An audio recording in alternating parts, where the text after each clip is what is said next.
بسم الله الرحمن الرحيم. ألف لام ميم.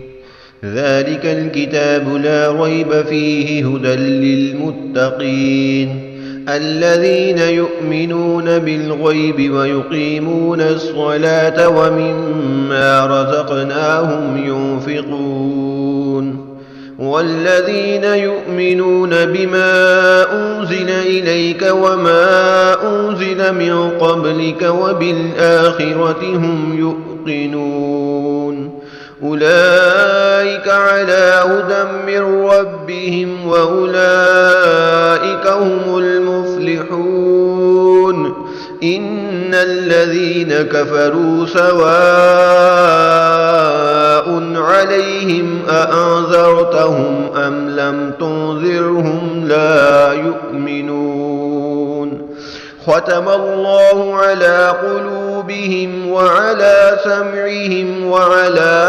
أبصارهم غشاوة ولهم عذاب عظيم ومن الناس من يقول آمنا بالله وباليوم الآخر وما هم بمؤمنين يخادعون الله والذين آمنوا وما يخدعون إلا أنفسهم وما يشعرون في قلوبهم مرض فزادهم الله مرضا ولهم عذاب أليم بما كانوا يكذبون.